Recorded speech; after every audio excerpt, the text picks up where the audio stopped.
The Radio Misfits Podcast Network.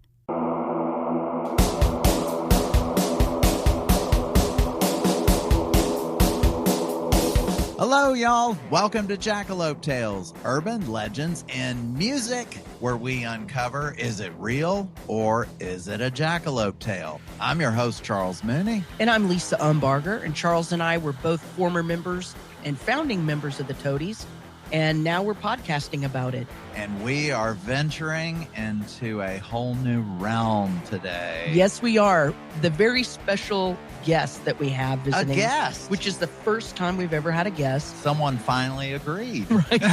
And it's the best guest we could that we could even dream of having. Yeah. Oh, my God. You tell me about all his stories and everything, and what photographic memories. Yes. So when the Toadies were out, when we were little baby Toadies, someone took us under their wing and taught us the ropes. We were very green. He knew everybody and everyone in the music scene, it seemed like.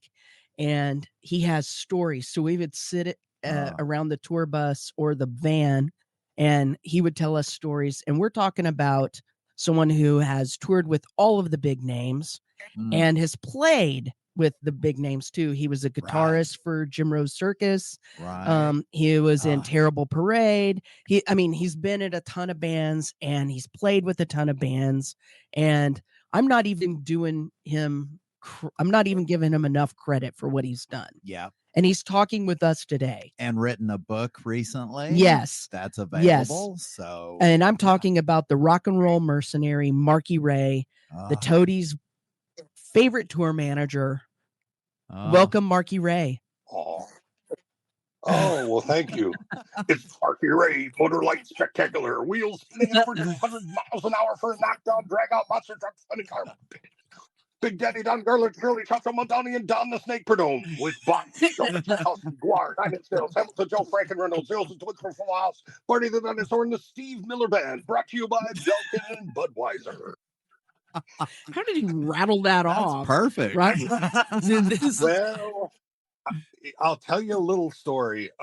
When I used to work for Nine Inch Nails back in the day, Trent used to go, Marky, go out and give him the monster truck intro.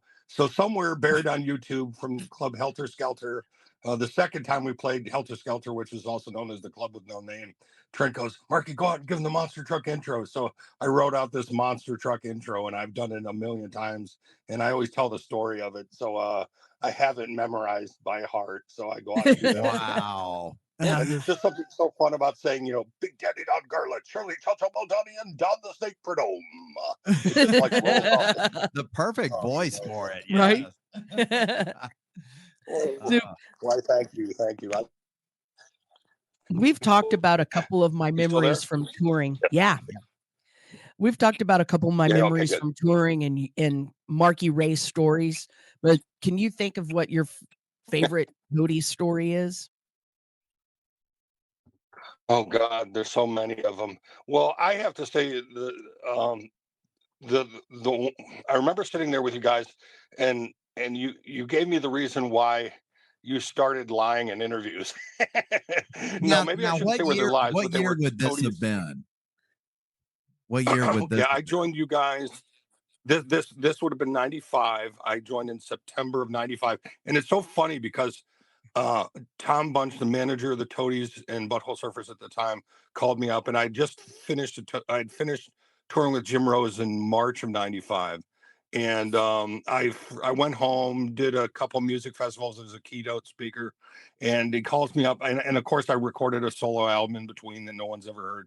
And I was kind of piddling around like, what the fuck am I gonna do? And Tom calls me up. He's like, I got this band. They're starting to take off. And I was like, okay. So he's like, they need a tour manager. And I'm like, okay, well, I could do that. I just gotten off the road with Jim as a tour manager, Jim Rose. And so my wife and I drive down to the Newport in Columbus, and I meet everybody. And we really hit it off. We hit it off swimmingly.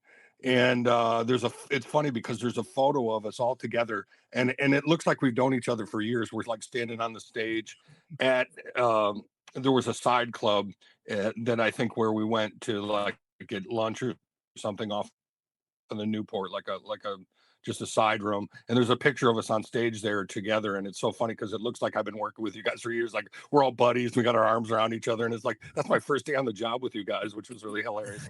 And, but I remember you guys telling me that like interviewers were telling you oh, your stories are so boring, so you guys were like, well, we'll fix that. So you started telling them some tall tales. And one of my favorite memories is being on a call, because remember, this is pre-internet, so we were on a call with it was like a company call. There was and a bunch of people on it, and somebody at Interscope is like, did you know that Lisa was an Ewok in The Empire Strikes Back?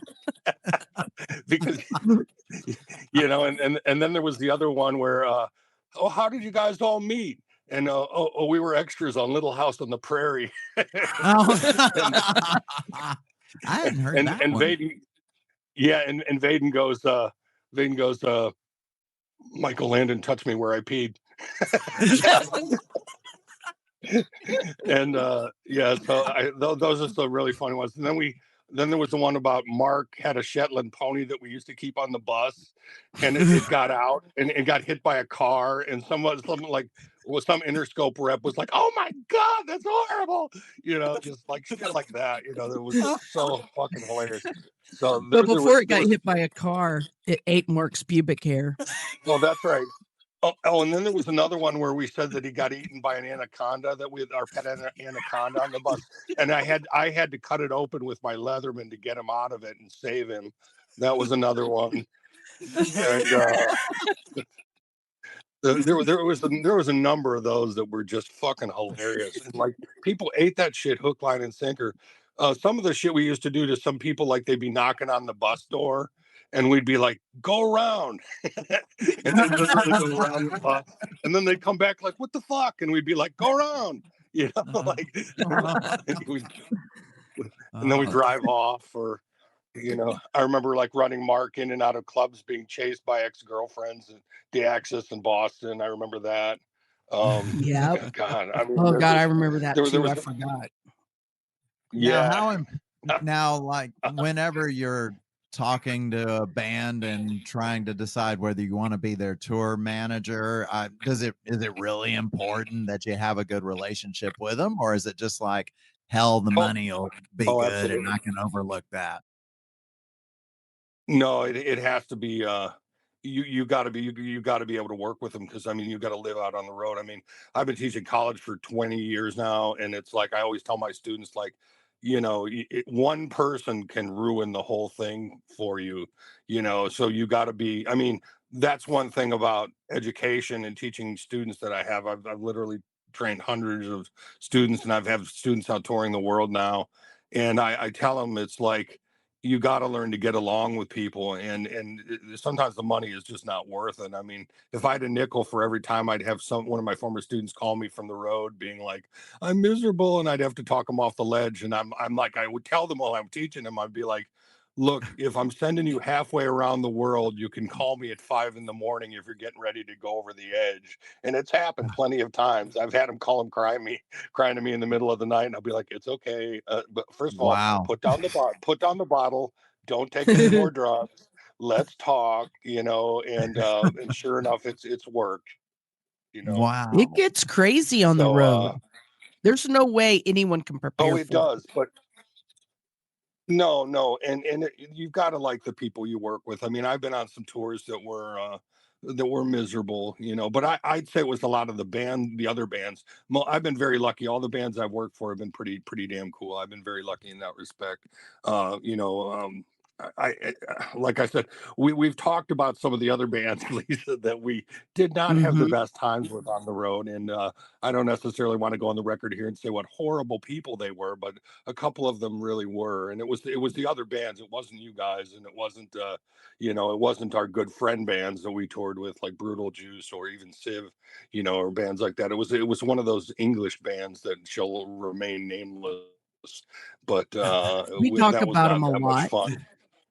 Yeah, like their tour manager was even a douchebag. Well, he was a complete douchebag, and that made it miserable. So that one person can ruin it for you, and they did. That was really the worst thing, was that that one person, he just ruined it for us. And it was like every day, once again, pre-internet, we had to fight for everything, and we were on the same label as that band. And he was just like this power hungry. It just goes to show how power corrupts, because he was such a dick. He used to be a guitar tech for like Night Ranger or some shit, and he was just such an asshole. Oh, and that led us to be that was when I came back and I told you guys, he said, "It's my tour." It's Yeah. like, so you printed up shirts that said, "It's my tour." Now you Which talk is about having to be a therapist for your students, but do you really oh, end up having to be a therapist for the band you're working with? absolutely. I mean, I write about that in the book. I mean, sometimes your mom, sometimes your dad, sometimes you're the therapist, sometimes you're Captain Buzzkill, sometimes you're Satan, sometimes you're a good angel, whatever. I mean, there are times that and there are times I've lost my mind out there. I mean, I went through death defying feats, nearly got killed on several occasions, got into fights, with stupid Nazi skinheads with Ministry on the second Lollapalooza tour, and crazy shit like that. But it's like, one thing that I always talk about now is like, you can't let anybody else tell your history, because they often get it wrong. I mean, there was a book that came out about Lollapalooza recently that they had me listed as like a roadie with Ministry. It's like, when I was out with Ministry on the second Lollapalooza tour, I was like the chief guitar tech for Al Jorgensen, the late Mike Scascia, and Sam Ladweg.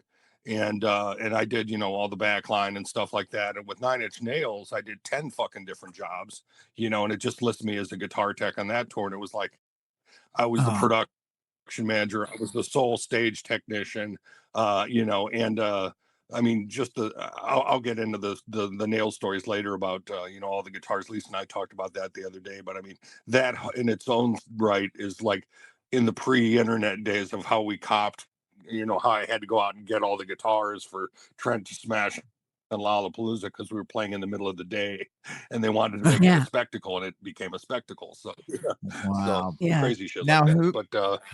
who was but the go ahead. first band you were a tour manager for? Well, I'd have to say my own bands, The Terrible Parade, Death on a Stick. I was booking all those bands. I mean, Death on a Stick was this really odd.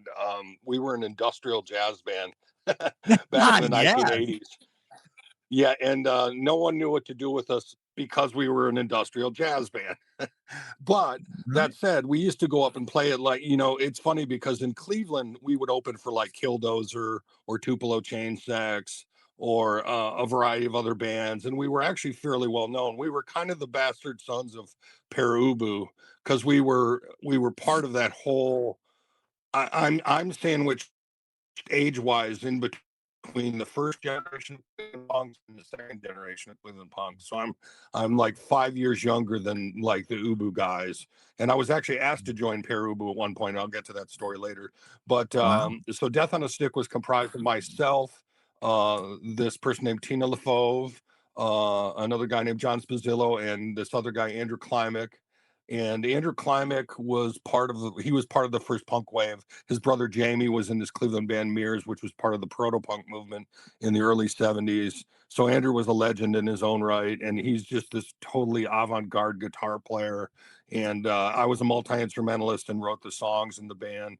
But Death on a Stick started out as a series of 5 WRUW, which was the college radio station in Cleveland. It started out as 5 DJs in Cleveland and myself, and then everyone else quit except for Tina, who was Rick at the time, but Rick is now Tina, and this other guy named Gary Barkoff. Gary was the drummer, and we made a cassette called Steam. And it was a industrial record. It was a cassette, but it got like reviewed in Option and Op magazine, and it caught the attention of Gary Lucas, who was a CBS A&R guy, and he was the guitarist and the manager of Captain Beefheart. Not at that time, but he had been. So I started up a friendship with him. But we put out a cover of Led Zeppelin's Kashmir in 1985, and it started getting radio airplay. And then band involved. We added John Spazzillo, and we used to go up and play in New York all the time. We'd play like PS 122 with like Phantom Toll Booth and The Scene Is Now, and bands and Mofungo, bands like that, and Crack House up in New York. We played CBGBs with the Volcano Suns, which was Peter Prescott's band from Mission of Burma, and Ralph Carney's band, Hilden Kramer. David Hild was in Shockabilly, and bands like that. So Death on a Stick was really, we do okay in Cleveland opening for other bands and stuff, but we used to go up and play in New York and just like get great press, and we, all these Clevelanders had moved up to New York City, all the original punks. So we were getting this great, rapport with people up there.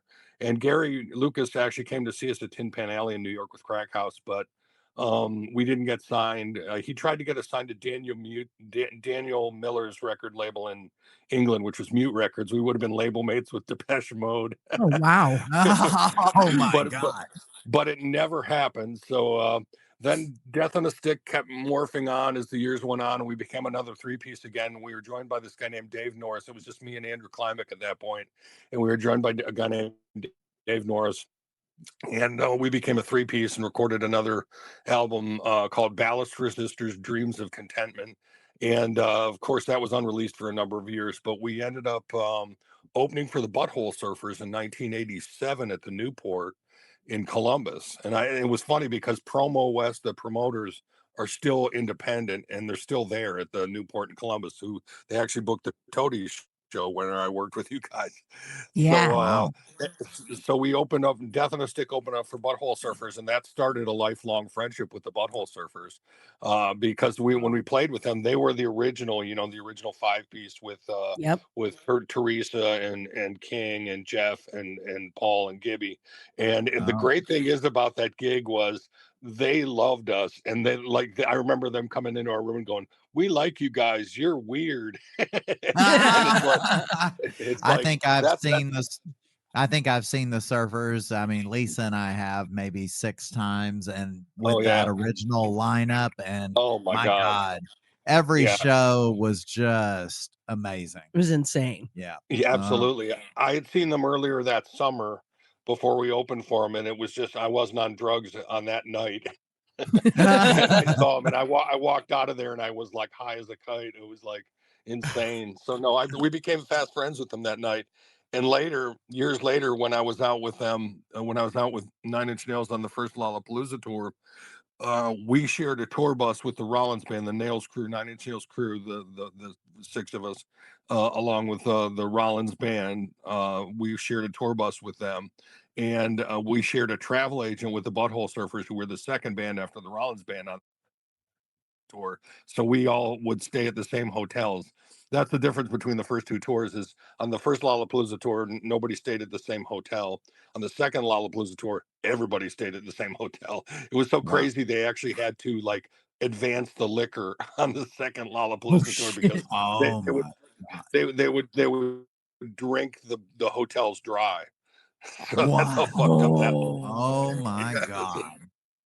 Yeah.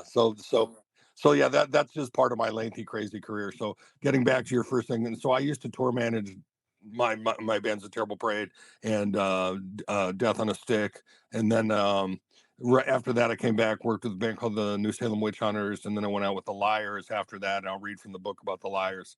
There was just 4 guys in a van on the Lyres tour. There was no tour manager. It was just Jeff Conley, the lead singer of the Lyres, who was quite a handful to begin with. But I certainly respect him. But you'll hear from the book, anyways.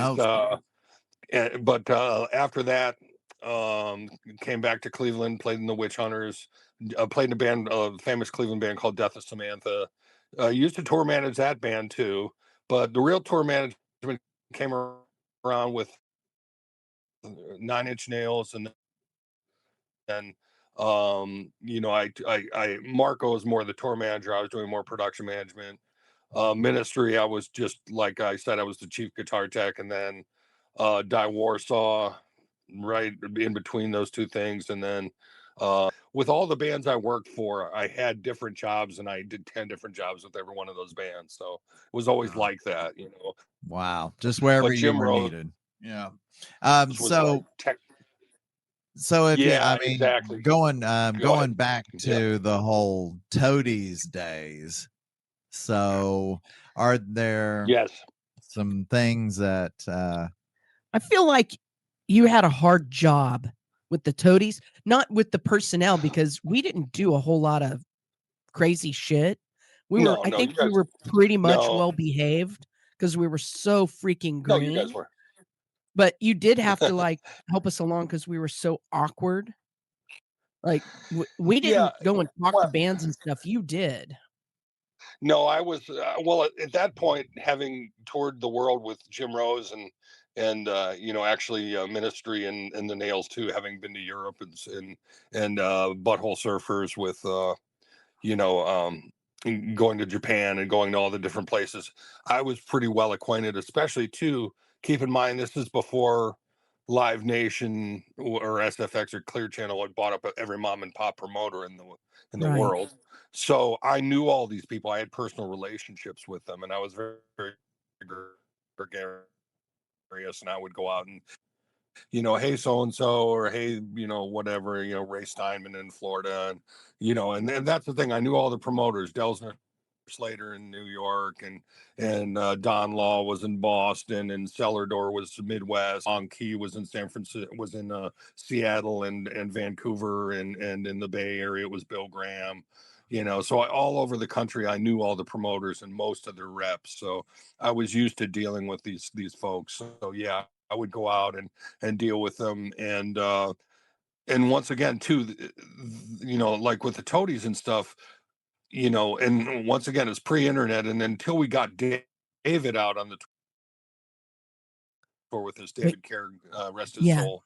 I was doing all the accounting by hand, which was Yes. just, we were doing, multi-$1,000 settlements, and carrying like 40 large in a fucking, in my fanny pack, Right. walking around. And you also with had that 40 little fucking anvil grand large. briefcase. The anvil briefcase full of money exactly. was crazy. what? Money and tools and stuff like that. And it was like, I did 10 jobs for you guys. I was your guitar tech, I was your roadie, I was your production manager, I was your tour manager, I was your book. I worked between Andy and Medina as your booking liaison. I was a label rep along with everybody in dealing with all the label people that would be in the various cities, and also your travel agent. I did use Julie from the circus on some of that stuff, but yeah, it was me having to do all the booking, all the in terms like the hotels, checking you guys in now, dealing with that kind of stuff. That was just, and I also made your itineraries too. Yes, I you did. saved you guys a shit ton of money because I handmade. That's one thing about punk rock that taught me, and this is something I teach my students. And I'm actually doing with soundgirls.org next week, and I'm doing a podcast with them. And the one thing that came out of punk rock is I learned how to do everything yourself, from making your flyers to getting your own press, to making your own press kits, to making your own recordings, to working in the studio, being a record producer. I had done this stuff for years, from the ground up, from the time I was in high school all the way through college, and I kept it was a continuing education thing. Even when I was in college, I was studying music theory, and I was doing fine arts at the same time, but I was making my own flyers, I was going to the recording studio, I was recording my own parts on guitar and bass and different instrumentation, and doing the production and the mixing on the records and the mastering of the records and all that stuff. I learned all that analog stuff. So by the time I got to you guys, I was well skilled in all that stuff, but still it was all pre-internet. It was all analog. So, I'm sitting in there. I remember a couple of times, like, we were out on tour even later with the Butthole Surfers, and like, I remember I almost got into a brawl with this one fucking promoter in like Arizona, or the Congress Hotel in Tucson, Arizona. This fucking I guy. remember. Yeah, he was like, he wanted us to pay. He wouldn't give me the receipt for the PA and the lighting. And I'm like, I ain't fucking leaving here until you give me the goddamn receipt, motherfucker. And he was like, fuck you, man. I'm gonna blah, blah, blah. And he wanted us, he wanted to take the money that the Toadies had earned from ticket sales and pay for the PA for this it was a 4-day festival we were playing. And so he wanted us to eat the whole nut, if you pardon the expression. But he wanted us to eat the whole cost of the PA and the lighting out of that night, so he would just make pure profit. And I was like, fuck you, motherfucker. I said, I'll pay for a fourth of it, our day, but I'm not paying for your your lighting and sound package for that. So, and the next day he's all like trying to serve me coffee and shit, and I'm like, fuck you. I remember that. I totally remember that. We went back and had breakfast. We got coffee and stuff. Yeah, exactly. So yeah, I mean, that kind of shit went on all the time. And I remember another thing when we played Will Rogers Auditorium, and I'm backstage, and this is after the show, and it's like I just counted like another 40 or 50 large because we sold out of the t-shirts. And Bunch calls me and he's furious because like we sold them, because this is like your fans. And I think I might have asked Vaden or somebody like, how much for the shirts? $15. And at the time, which was kind of the going rate at the time, and Tom was just furious because I didn't, like, it wasn't 20 or 18 or some shit. And we sold out of them. So we've already done the money settlement on the show, and now we're counting out t-shirts. And we counted out the t-shirts, thought we were done. I'm walking out of there with like 50 large in cash, and a guy comes in with a box. I just found another box of t-shirts, and I was like, motherfucker. So we had to start from the beginning, do the count out of the shirts and the money and everything. So it was like another hour of settlement, just like, it was just, that kind of shit that went on all the time, Yeah, so. and we were all distracted. I think that your phrase was herding cats because we're at home. That Will Rogers is at home, so we have all of our friends and family there, and it was crazy getting everyone on stage and after stay, and it was nuts.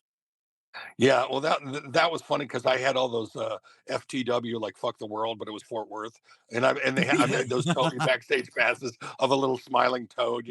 That's the thing. I made all the laminates. I made the backstage passes. I made the itineraries and stuff. And see, I love that shit. I mean, that's the like part and parcel of what I do now is make art. So that was fun. But no, I do remember that, and that's one of the benefits of being a sellout artist. When you sell out a show, and you guys drank your fair share of Budweisers. So like you can, like, if you've when your rider is like, you got just a case of buds, and you got the whole family there, and that shit goes like instantly. So you're like dries quicker than a shard on a road case. So so you got to go back to the promoter and go, hey man, can I get another case of bud? And be like, yeah, okay. And then they bring it back, and then it's gone instantly, and then you go back again and again. But I mean, that's the kind of stuff that I would deal with. But yeah, you guys were great compared. I consider you guys and Butthole Surfers to be like my two favorite bands that I toured with, and my two favorite, like, I call you my Texas family. I mean, it's funny though, because I'm still friends with like pretty much all the bands I've worked for. There's nobody I'm really like. I don't have any like real enemies that I consider people that I never want to see again or whatever. So I left on good terms with most everyone. So like I said, it was oftentimes the other bands we toured with, and of course we had that one tour in December of '95. We did the fly-in date tour.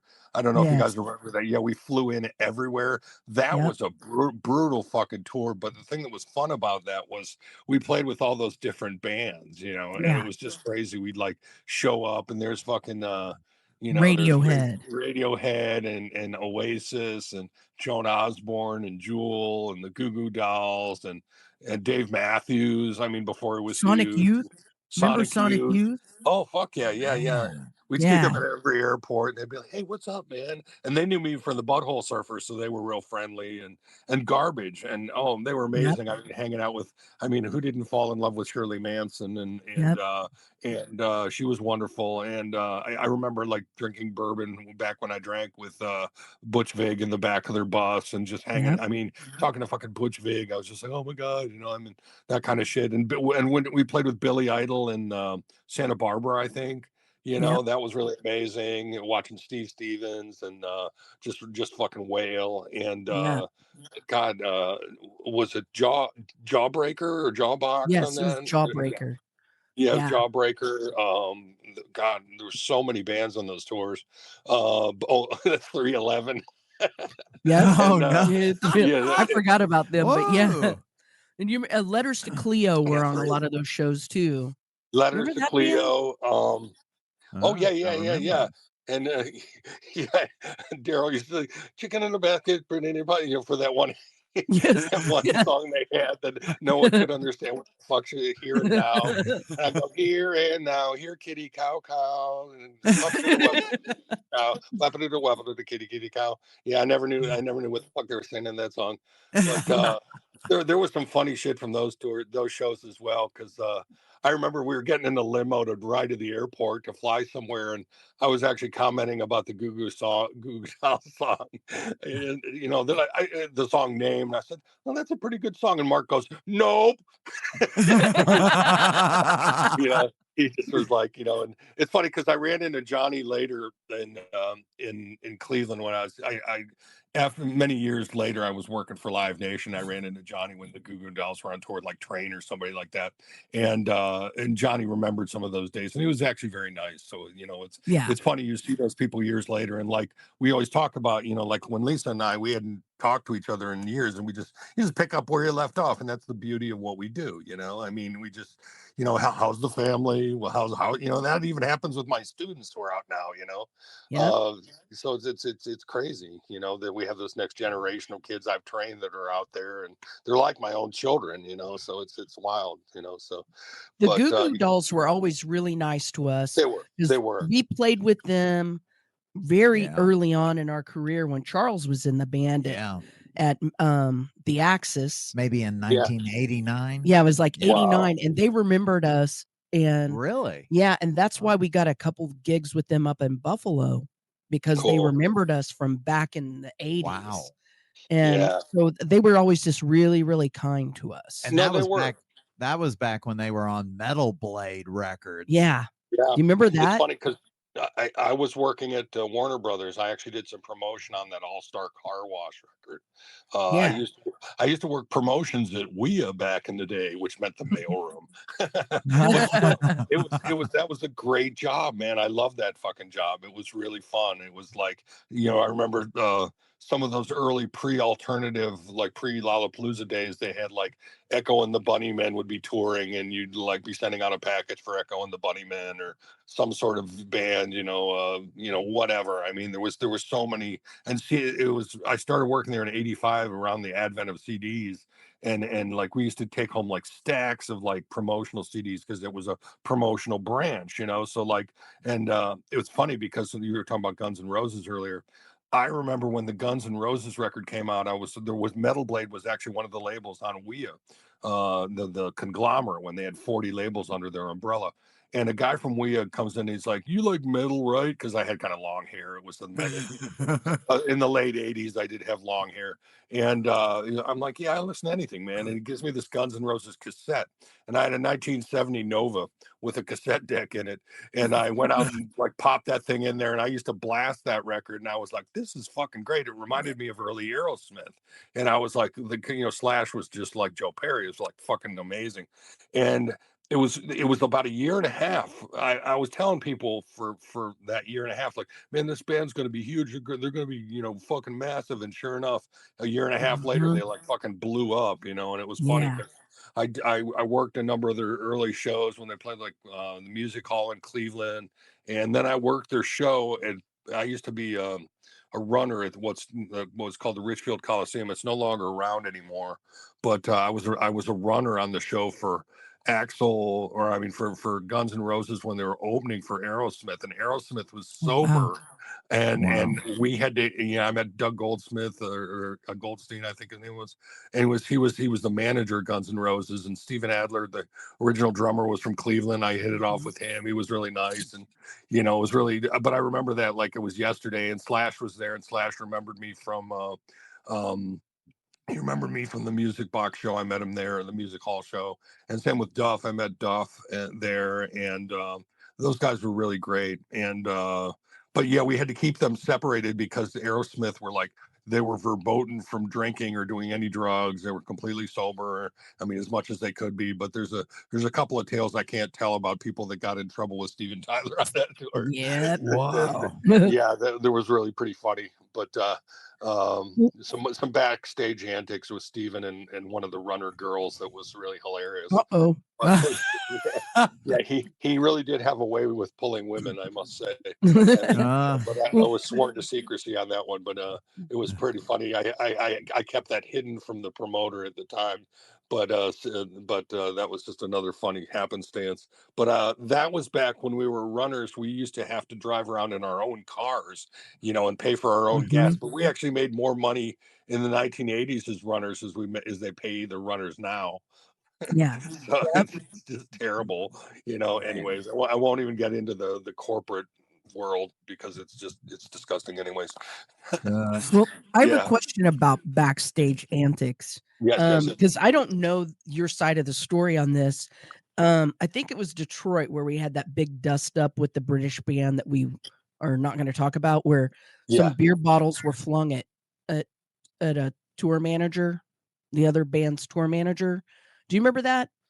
Todd and possibly some other toadies threw beer bottles at their tour manager, and we said we quit the tour and we're leaving, and we drove to Cincinnati overnight, and there were phone calls with the record company and everybody to try and get us back on that tour. Do you remember that? No, actually I don't, because you did 2 tours with them. Are you sure I was on that one? Maybe you weren't. Yeah, because maybe you weren't on this one. You had done a tour with them, because I don't remember playing Cincinnati with them on that tour. Okay. We played I remember the Chicago Aragon Ballroom we played with them, and I know we played the Fox Theater with them in Detroit, but not, I don't remember the beer bottle incident. I remember Zach from the Nixons throwing a beer bottle at Kiss's bus right before they joined. That's the beer bottle thing I remember. And I also remember Gavin, that guy, and he starts with a G, coming on when we played Universal Amphitheater with them in LA, and he was all like, I could have had anyone on the tour, and they, because Vaden had said in Billboard, they're treating us like the redheaded stepchild on this tour. They're treating us like shit, which was true.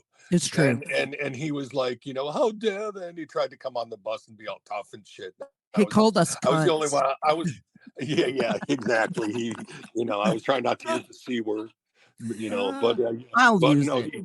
Yeah, he really, he was just whining about, and it was like, I was like, man, fuck you, man. I didn't say that to him, but I was just like, I gave him attitude, like, no, they're not here right now, because he was like looking for you guys to come. How dare you? I could have never had anybody on this tour. Let you come out of this tour. And I was like, whatever, man. Shut the fuck up. We talked so much shit in interviews. They were such assholes, and it's so funny now, because like I think about those tours we did later with like White Zombie and Chili Peppers, which were fucking rad, and like it was just, crew wise with you guys, it was me and David Kerr, and David was like the fucking he was Guns N' Roses sound man, and he was the best in the fucking world. He was so good.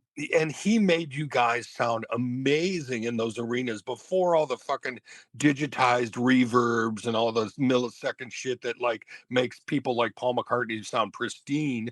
And not saying he doesn't, but I mean, he sound amazing in an arena. Like one of the shows I worked a number of years ago, McCartney was playing this gigantic arena, and it sounded amazing because like, they can dial in computer wise.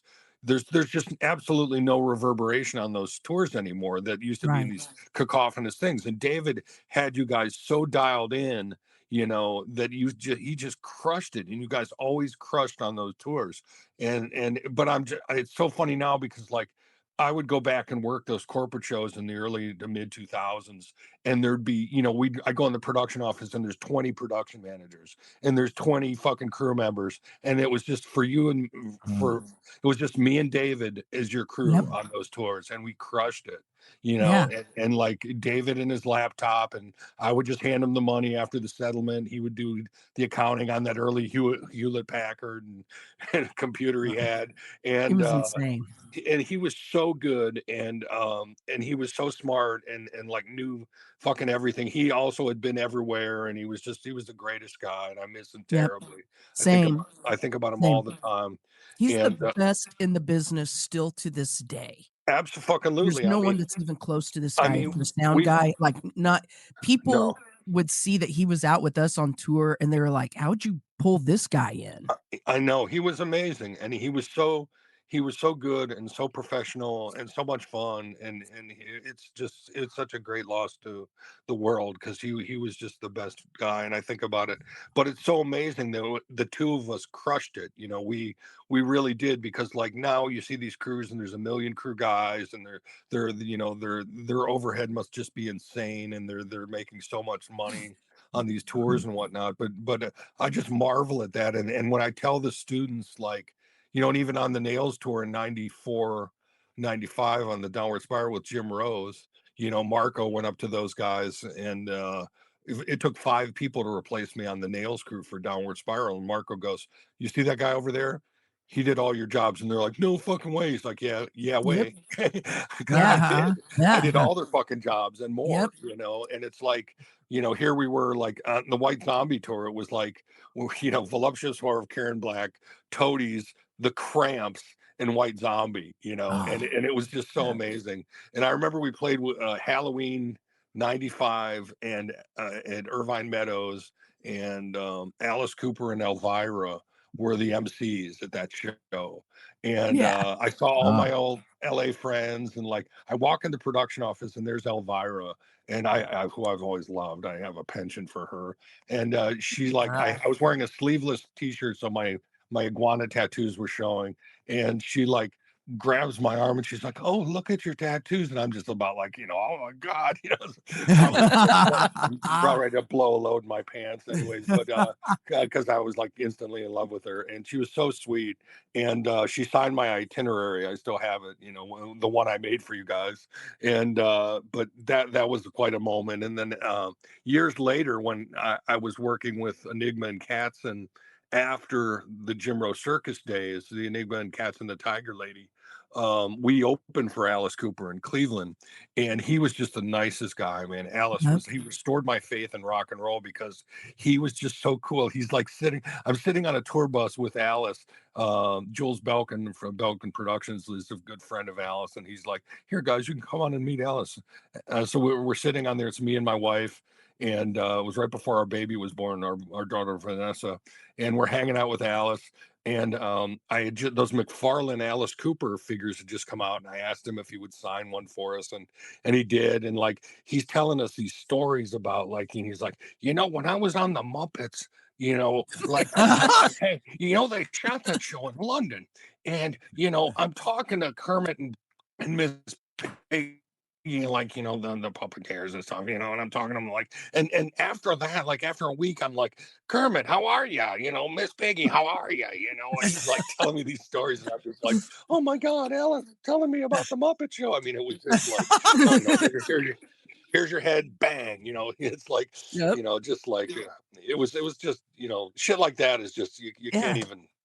That's the coolest thing about being on tour, is meeting all these people who are iconic. Oh yeah. To me, I have all those stories that I've told Charles about, meeting Chris Farley. Remember on yeah, I didn't get to meet him that day. I was so bummed, because I loved Chris Farley. He was great. He really was. I remember that show he was at. I remember looking across I think I was teching for you guys, and I remember looking across the stage and seeing him in the wings, and I was like, "Well, it's fucking Chris Farley." I didn't get to meet him, but yeah, I probably would have been more sad, because I mean, I've known a lot of other figures that have, like Cobain, and River Phoenix was a friend of mine, and, other people of fame who have passed on, and it's so sad, you know. And when we, I knew every grunge singer from Mark Lanigan to Lane Staley, and Kurt, obviously, and Right. Chris Cornell was a dear friend, and all these guys. It's just sad to lose people. And Chris was So did Courtney kill Kurt? I don't even want to get into that. she was I knew you wouldn't talk about it. No, I don't talk shit about any of the Nirvana people, but Kurt was very nice to me. He came up to me when we did their last year's tour with Butthole Surfers, and they loved us. I used to have dinner with Pat Smear every night. He used to sit at the table with us, and he was just the nicest guy. And of course, Dave Grohl is the nicest guy in rock and roll. Right. He's just such a sweetheart, and their whole crew, everybody loved us. They were wonderful. And one of my favorite stories is Pearl Jam versus Nirvana.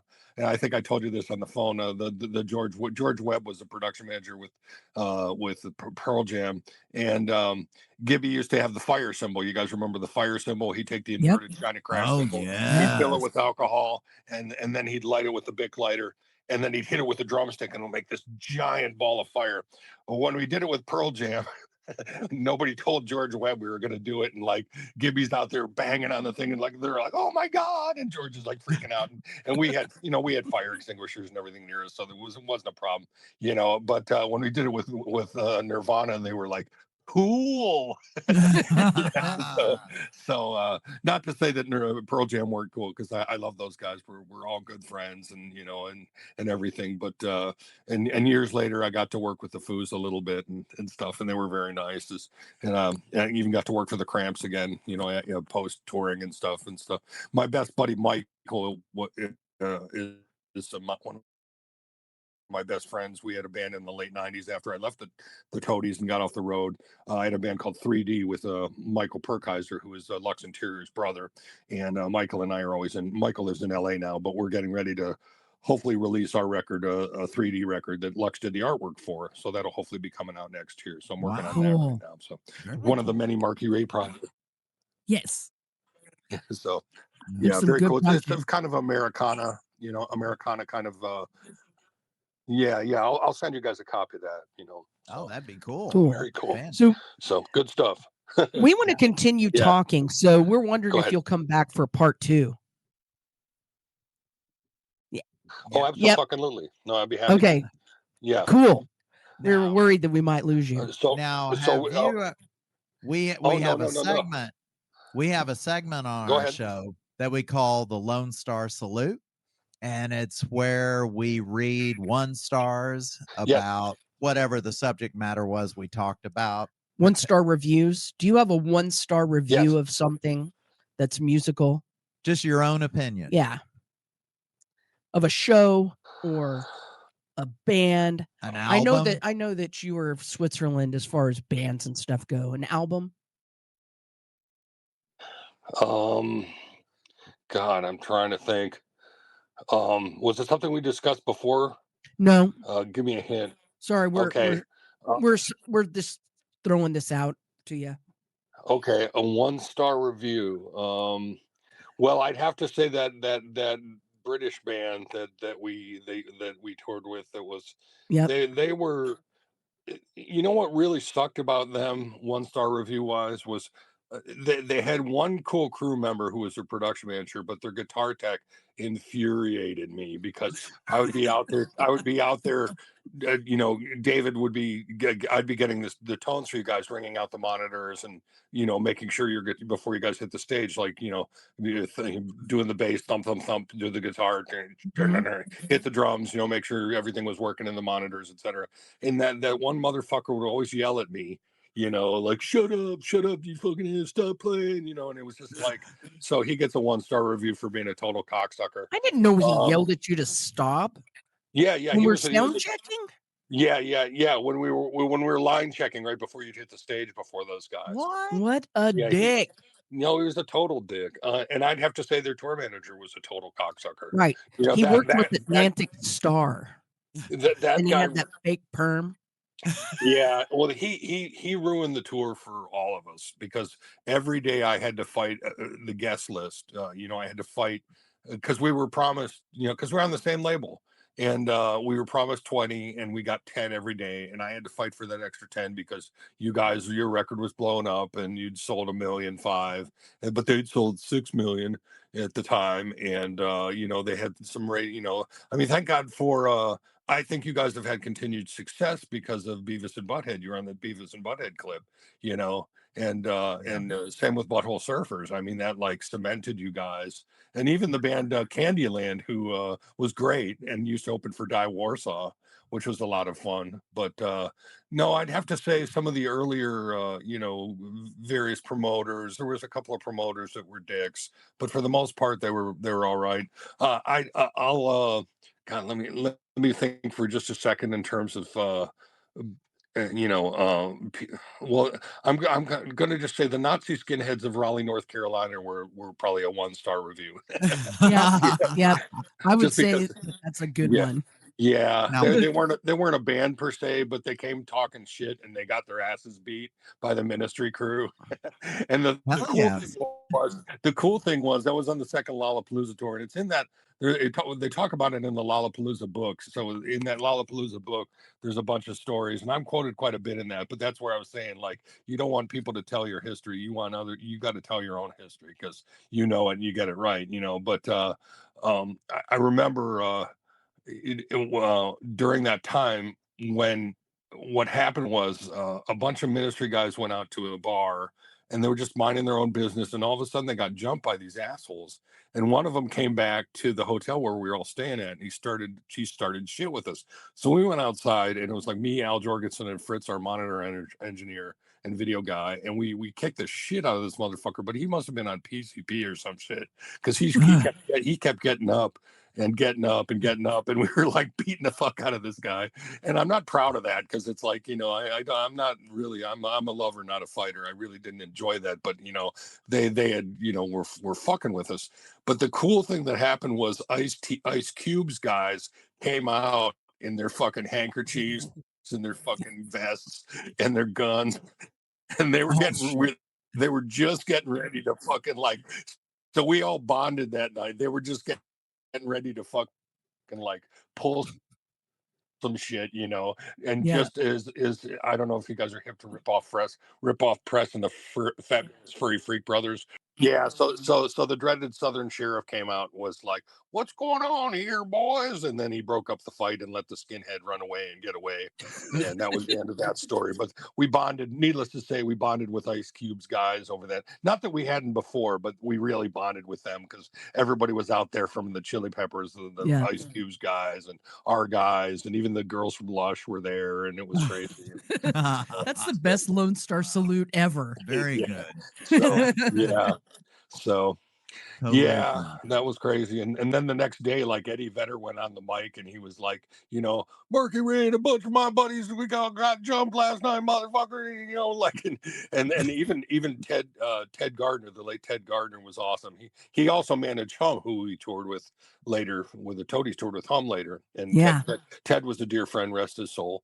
But Ted came out and he was like, you know, fuck those fuckers, you know, I'll get him. You know, he's Australian, so he was like, you know, he's like, and he had a warrant out for his arrest because the first Lollapalooza, when we played down south, in North Carolina, some asshole threw a cement pylon through the Jane's Addiction's bus, and What the hell? he threw it through their bus window. So Ted goes out there by himself and beat these two kids within an inch of their life. So he too had a warrant out for his arrest down there at the time. So he was like, "What happened, Marky?" You know, and he was like, we filled him in, and everybody was like, you know, rallying. You know, that was sort of the rallying cry after that on the Lala tour. So that was pretty cool. We all bonded over that, and then there are lots of other crazy mishaps happened after that, and that was the other thing too. That was, you guys were asking about the monster truck at the top of this. I used to go out, and you guys were on a show we did with Lush in Houston on one of those, I think it was a fly-in date. And I used to MC for Jesus, Mary Chain, and Lush. I would come out like, "Ladies and gentlemen, all the way from London, UK, 480 recording artist Lush," you know, or "Ladies and gentlemen, you know, all the way from London, you know, or Manchester, where the fuck, Jesus and Mary Chain," you know, and then people, screaming and that kind of shit. So we were playing with Lush in Houston, and one of those Johnny Fuckhead radio guys comes out. Hey, this is Johnny Fuckerhead from 996, and we're here to introduce Lush. And I went out and grabbed the mic from him because Mickey had asked me to introduce Lush at the show where the Toadies were played. We played with Modern English. I don't know if you remember that. They were melted. They were melting with us in the Houston sun. It was at Pace. It was Pace Concerts, and it was at Houston at one of those sheds down there. I can't remember the exact name of the shed, but anyway, so I grabbed the mic from him. I was like, ladies and gentlemen, all the way from London, England, UK, 480 recording artist Lush.